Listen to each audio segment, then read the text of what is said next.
What started as a simple sketch of a turtle wielding some nunchucks and a bandana, Kevin Eastman and Peter Laird introduced an independent comic in 1984 about 4 turtles named after Renaissance painters who were mutated by some radioactive ooze and transformed into martial arts vigilantes.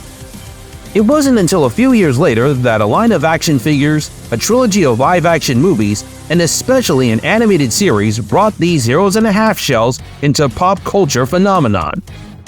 They returned pleasantly with the 2003 reboot and the 2007 animated feature, but their true comeback was launched when they were acquired by Paramount and Nickelodeon with a CGI revival in 2012 and a radical action-packed comedy series in 2018.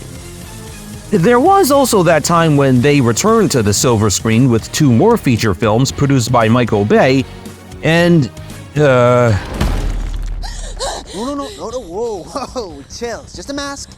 See? Don't freak out. Right? Well, it's not perfect, but I'd say it gets the job done.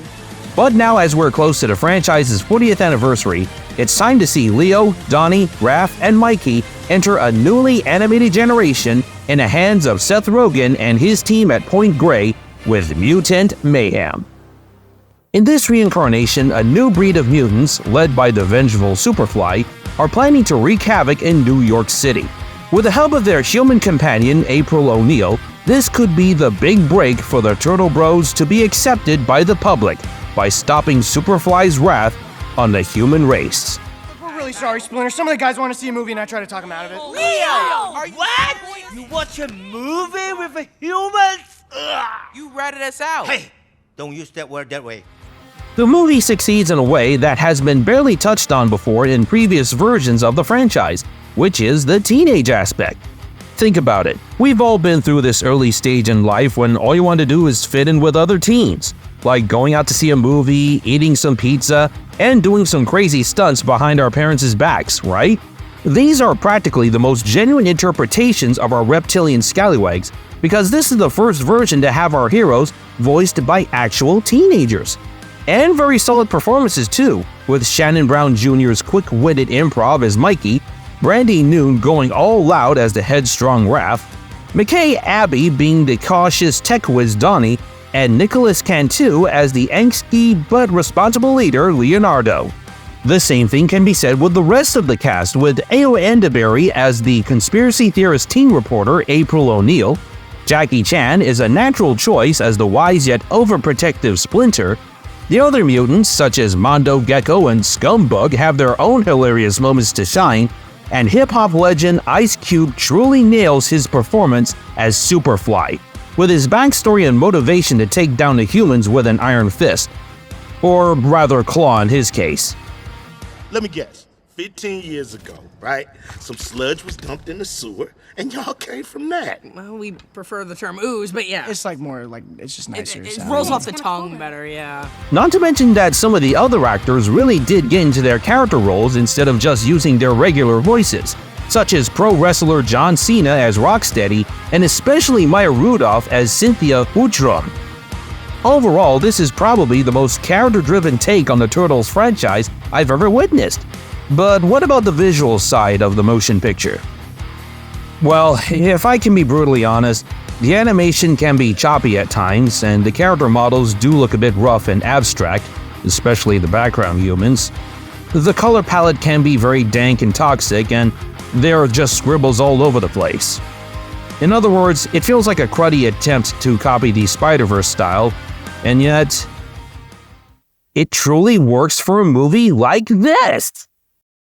I'm not kidding. The animation team really put their effort into translating the gritty art style of the underground comics to life.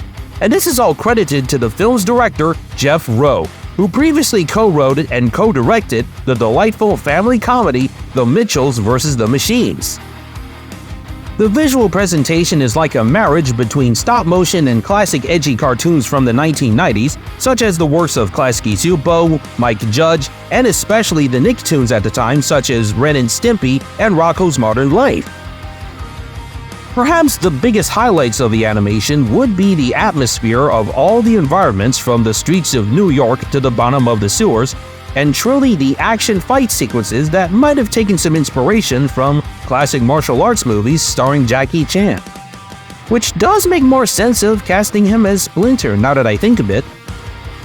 It's also worth noting that even the pop culture references are cleverly well executed and felt more organic to this film than others before that just wedged them in for the sake of a cheap laugh. And yeah, I know there are some people out there who would just roll their eyes at movies nowadays adding modern-day humor in a New York-like setting, but let's be real. If you've ever been to New York, you know there's going to be wall-to-wall advertisements and fanboys doing their cosplays, especially in Times Square. I think humans seem kind of cool, to be honest. Beyonce, Drake, that guy's the goat of all Love to time. have a champagne brunch with Tom Guy Brady. Fieri seems like a fun hang. In conclusion, this would have to be one of the best reimaginings of the TMNT franchise with its spectacular animation, cutting-edge art style, solid voice acting, memorable characters, and a well-told message about acceptance and growing up. Heck, I would even say that this can also be a welcome to newcomers to the franchise. Now, I am very aware there are some elements that haven't been fully resolved, but with Nick and Paramount announcing not only a sequel, but also another animated series heading to Paramount Plus next year, much like Across the Spider-Verse, this is only the beginning of our 4 mutated martial arts reptiles. But until then, give this movie a watch in theaters while you still can, and look forward to the future of our heroes in a half shell.